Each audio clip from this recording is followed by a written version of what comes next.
Good morning, everyone. I am coming to you live from Austin, so it looks a little bit different than normal. I just wanted to do a very quick coffee chat before I hop on a plane and fly back to Virginia. Wanted to give you some quick updates on things that are happening with Bootstrap Biz Advice and give you a few quick reminders of some things we have coming up. So, what's going to happen after this live stream is over? We are going to premiere a tutorial. And so I will be able to engage with you in the comments, answering any questions you have about how to actually launch a shop on the platform Gelato. Gelato is fantastic. I will be using that for my merch shop. And so I know a lot of you had some questions about how to best utilize the platform. And so the easiest thing for me to do was to actually provide you with some examples.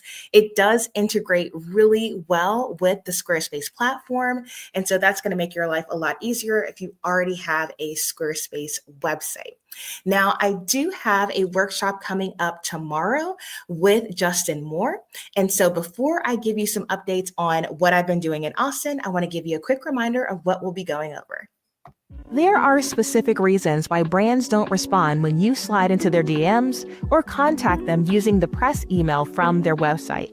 Join us on March 11th at 1 p.m. Eastern for a special workshop about how to crack a sponsorship no brand will ignore. Justin Moore, the founder of Creator Wizard and the sponsorship coach behind the book Sponsor Magnet, will teach us the main reasons why brands are ghosting you, why you should think like a consultant and not just a creator, plus how to use the rope method to pitch partnerships brands actually want to pay you for.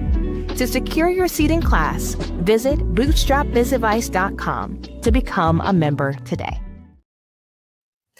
So I hope you guys can join us for the workshop tomorrow. Justin has been a very good new friend, teaching me so many different things about pitching sponsorships and securing brand deals that will help progress your creator business. Now, this is not just for people who are full-time content creators. If you are a small business owner and you're looking to get sponsorship for an event, your newsletter, or other resources that you sell online, this could also be useful to you.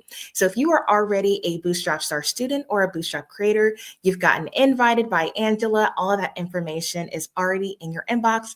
You should be receiving some updates from StreamYard about how to join that call. And so naturally, we're going to be using AHA Slides to do a giveaway, and the giveaway will be a copy of Justin's book, Sponsor Magnet, which I am so excited that he put all of his information, his best tips about getting sponsorships in one single place. So if you want to go ahead and get the book, you can get the book now. But if nothing else, you can hop on the call tomorrow for a chance to win your copy. Now, what am I doing in Austin? Well, this is my very first time coming here, and I had the opportunity to speak on a panel at South by Southwest. Now, last week we talked about some advice if you are doing some offline networking. And so I was able to actually apply some of the things that we talked about. Now, I will say this, I was actually impressed by the amount of times that I had the opportunity to remind people about Canva Print simply by giving out a physical business card. So in my case, by me being an affiliate with Canva, I was able to remind them about this ability, but also say, go ahead and give it a try. If you're not using Canva Pro already, you can always use my link. And so one of the things I was really excited about is I actually put the landing page for my tools on the business card itself. So of course you had information about who I am, what I do, how to get in contact with me, but I also refer people there. And so after the panel discussion, I was able to use that same business card as a resource to people who attended the session. So that was actually something that I didn't think about when I first created the card itself. The design of the card is a vertical business card that I did in Canva. I had it printed on a thicker cardstock. And that gave me the ability to hand out something that was a bit heftier than a typical business card. And so the reaction of people receiving it was really, really interesting because they're like, oh man, this is really nice. Maybe I should go ahead and design a new business card because this really makes me want to look at your information. So I thought that that was really interesting, and I really did appreciate how that turned out.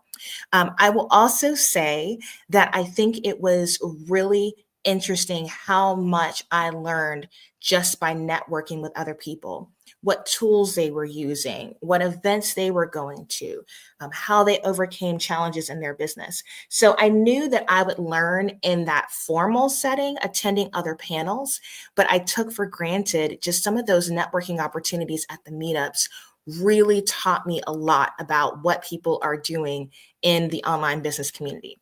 Now, a surprise happened when I went to an event that Kajabi was hosting. I was not expecting to meet Chris Do at that event. Chris Do is a huge, huge online educator in the personal branding space. And so I was like, okay, maybe I'll say hi, maybe I won't. Everyone's kind of swarming around him. But I decided that, why not? Let me go ahead and introduce myself. And so within a matter of minutes, we found ourselves like constantly running into each other at these networking events to the point where we actually got a chance to just have a meal together and eat pizza together. And so I think oftentimes, we look at these online educators with these huge platforms and we think, oh man, I shouldn't go up to them. I shouldn't talk to them. My channel's not big enough. My following's not big enough. And we're all just people. We're all people trying to grow our online business, trying to generate income, doing something that we love. And so by giving people that opportunity to just connect with you on a human level, it's going to open up so many opportunities that you didn't see coming. Now, here is something that really threw me for a loop. And for those of you who know how I feel about Instagram, this was a real surprise. Many of the people, I would say maybe 8 out of 10 people, if not 9 out of 10 people that I talked to wanted to connect on LinkedIn, not Instagram, certainly not Facebook. Nobody said TikTok. It was all about LinkedIn. And so I know that so many of you have been hearing me preach this over and over and over again. We gotta have a LinkedIn profile. We gotta get our names out there because especially in the networking setting, that platform is designed for professional connections. And so if you are looking to just simply stay in touch with people in your industry, people aren't referring each other to follow them on Instagram as much anymore. And I think maybe the dynamic on the platform is different. On Instagram, it's way more about, showing what you do for your job and showing what you're accomplishing for your clients versus LinkedIn is really more geared toward networking. And so I just found myself over and over and over following people on LinkedIn, connecting with people on LinkedIn. If you didn't know this, when you go into the LinkedIn app on your phone, if you tap in the search bar, it actually does reveal a QR code for your LinkedIn profile. I know that Instagram has a similar feature. It took us forever to try to find that. In some cases, you just hit share profile and that's how it brings up your QR code. But that was super helpful as well. So that was a tip that I didn't think about when I talked to you guys about this last week. And so I would definitely encourage you, refresh your LinkedIn profile before you go networking, whether you are in person or even if you're speaking virtually. That's another dynamic where you could build your LinkedIn profile with people who are simply finding you as a result of you being a guest expert or even being on a podcast and connecting with you on that way. Now, one thing to take into consideration, and this definitely did happen in person, and it reminded me of why I set it up this way. Because I'm trying to replace my Instagram with LinkedIn, I set my profile up where the default feature is to follow, not to connect. And the reason why is because there certainly was a season where everybody was like, connect, connect, connect. I need all the connections. But people didn't really actually know each other. They were connecting with people that they had met one time at an event, and they really couldn't refer that person to somebody else because they didn't have a deep connection with them. And so the way that I view it is people who follow me are similar to people who follow me on Instagram. They want to stay in contact with me. They want to follow my journey, but maybe we're not that close where I would say, hey, I can vouch for this person and the services they provide. we just met 1 or 2 times, versus someone who is connected with me. Those are people that if you needed a referral, I would totally be like, you need to check out this person. They're amazing. They're great at what they do. They're an expert in XYZ. So I actually went in when I started to revamp my LinkedIn, and I started to, I guess, disconnect, if you will, with people from like high school and people from college that when I launched my LinkedIn profile, that was the priority of, oh, I know you, so I'm going to connect, because I hadn't seen those people in years and I really didn't know what those people were up to. So you may find yourself needing to clean out your connections simply because you're in a different phase of life. Maybe you're in a different job. Now you're an entrepreneur versus working for someone else, or you've launched a new business model. And so that might be a great opportunity and great motivation for you to just see, who am I connected to? And do I feel comfortable referring that person? Or do I even know about what they're doing in this season of life to be able to legitimately refer? So that was something that came up as well. I think in terms of the actual panel itself. So we were talking about Black creators and gaining visibility and gaining wealth, specifically through the process of content creation. All of us looked at our YouTube channel, even though they are monetized, as an opportunity to serve people and to funnel them to a platform that we own. I think a really cool application that I heard about from Elena was Elena actually used her YouTube channel to promote an affiliate link for a budget planner. And then when that budget planner got discontinued, she actually made her own version. And so instead of driving traffic to someone else's product, she drove traffic to her own, and that took off. She was saying that she did like $10,000 in sales her first week with a channel with 20,000 people on it, because her audience was so specific. And so that was like a really cool reminder for me that when you build a curated community of people, even if it's small, YouTube is such a great tool for you to be able to drive people to other people's offers and then eventually drive them to your own if you happen to launch something that would replace what you were affiliating for before. And so I would encourage you, in the beginning, affiliate marketing is a great way for you to get started, because you don't have to have your own product. You can promote a product that you use, whether it's on Amazon or it's a tech tool or it's a small boutique where you live. That's a great thing to do in the beginning, but strongly consider, can I take this product, this service, and do it my own way? Can I put my own handprint on it and then use that same curated audience to drive them to a property that I own? In the case of Jade, he is a comedian. And so he has a more entertainment-based platform on YouTube. Instagram are his two main platforms. He also uses Tubi as well. But what he does is he creates his content available for free on YouTube. And what he's funneling traffic to for another source of revenue is paywalling his content for people to watch it, binge watch it immediately, versus being able to watch it for free, but having to wait for it to be dripped out.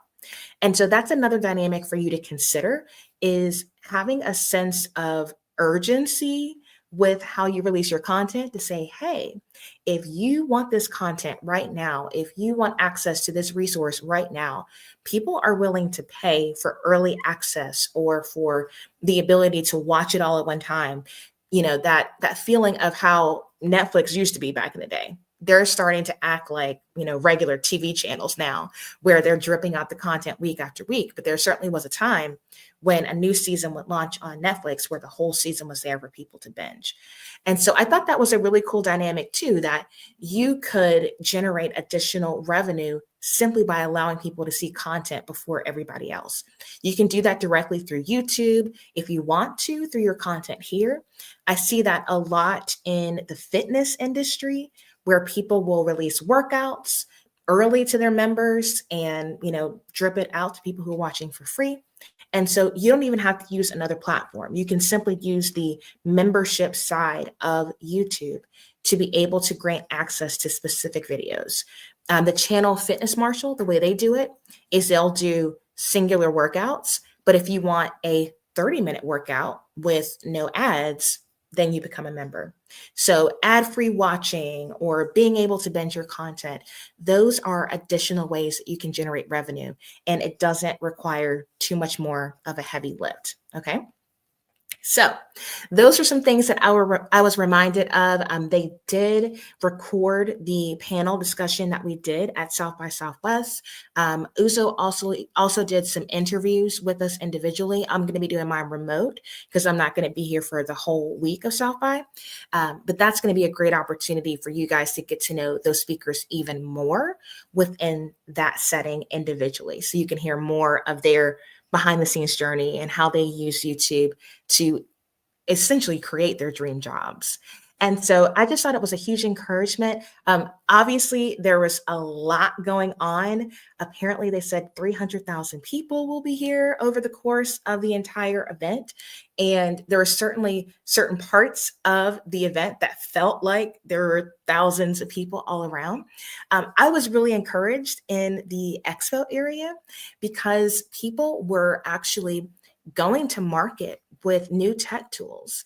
And they were using this in-person event as a way to kick things off and to launch the sale or pre-sale of what they were creating. And so to see some of these tech products that people were working on, a lot of folks during the pandemic, where they were, tinkering away at, new speakers and pillows and saw a robot dog and all sorts of things. It was incredible to see how excited they were to see other people get excited that they provided a solution to a problem. And so I think that we need to be reminded that sometimes we get so caught up in the day-to-day of running our business that we don't provide ourselves opportunities to be encouraged and poured into simply by pitching to people in real time. So you can do that in person, obviously at little conferences, networking events, but you can also do that online through like summits and conferences. So something to think about. So I had a great time.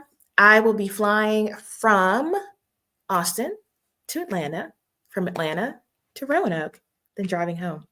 So I will be sleeping tonight. And tomorrow we're going to have our workshop with Justin, which I am super excited to learn from him at.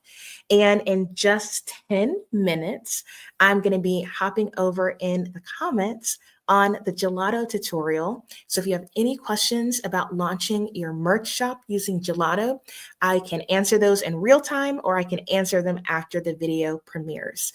So don't forget that premieres are a great way for you to show people what's coming up for your brand. And you can simply select the time. It'll mark it as a premiere. It'll do a little countdown. And then your audience can comment in real time. And then it'll just switch to a normal video after that is over. I see a lot of people doing that in the music industry with music videos that are launching. And so that has been a really cool feature to utilize when I'm traveling so that I can still engage with you live, but I can utilize more of the features on YouTube. So I see that Adrian is here, Aisha's here, and others. So if you are watching this in the replay or very quick coffee chat, be sure to like this to help get it in front of more people. I love sharing my journey with you on the channel. And so I would encourage you to like it. It'll get pushed out to more people on YouTube so they can follow along and get some advice about networking and just hear more about what we're up to. You can also join the Bootstrap Club, which is my free newsletter that I send out twice a week with advice about how to utilize techniques that are mindful tech tips or mindful marketing tips. So if you're not on my email list, you can always go there at lashondabrown.com/join the club. And the last thing I want to mention is you can get discounts and free trials on all the tools that I recommend, like Gelato, by going to lashondabrown.com/tools. And so that tools page was the exact same link that I put on my business card that I was able to use to drive affiliate revenue while I was here and to connect people with tools to help them with YouTube after the panel. So I will be editing content on the plane and in the airport to share more photos and videos of what this experience was like. I'm super grateful to my friend Christy for making sure I was able to just hop on and go live and say hello. Camille said, so glad it all went well. Get home safely. That is the game plan. I'm hoping for a very uneventful journey home. But thank you so much, Camille, for saying that. And I'm just excited. I'm excited about this season. I left like 50-degree temperature and came here. It was like 80. I'm just like, oh yes, it does get warmer. It does get sunnier. This is amazing. So spring is coming and I'm super grateful for that. And I've got so much content coming out. So many things got approved while I was gone. So get ready for a barrage of videos. But I'm super grateful for you. And I'm so glad you were able to hop on live. So again, in 10 minutes, the tutorial is going to go live on the channel. I'm going to see you guys in the comments. I really appreciate those of you who were able to join for this very quick coffee chat. I hope you guys have a wonderful week. If you are a STAR student, a Bootstrap creator, or you just want to join us for the workshop, I will see you tomorrow with Justin. My friends, until next time, ta-ta for now.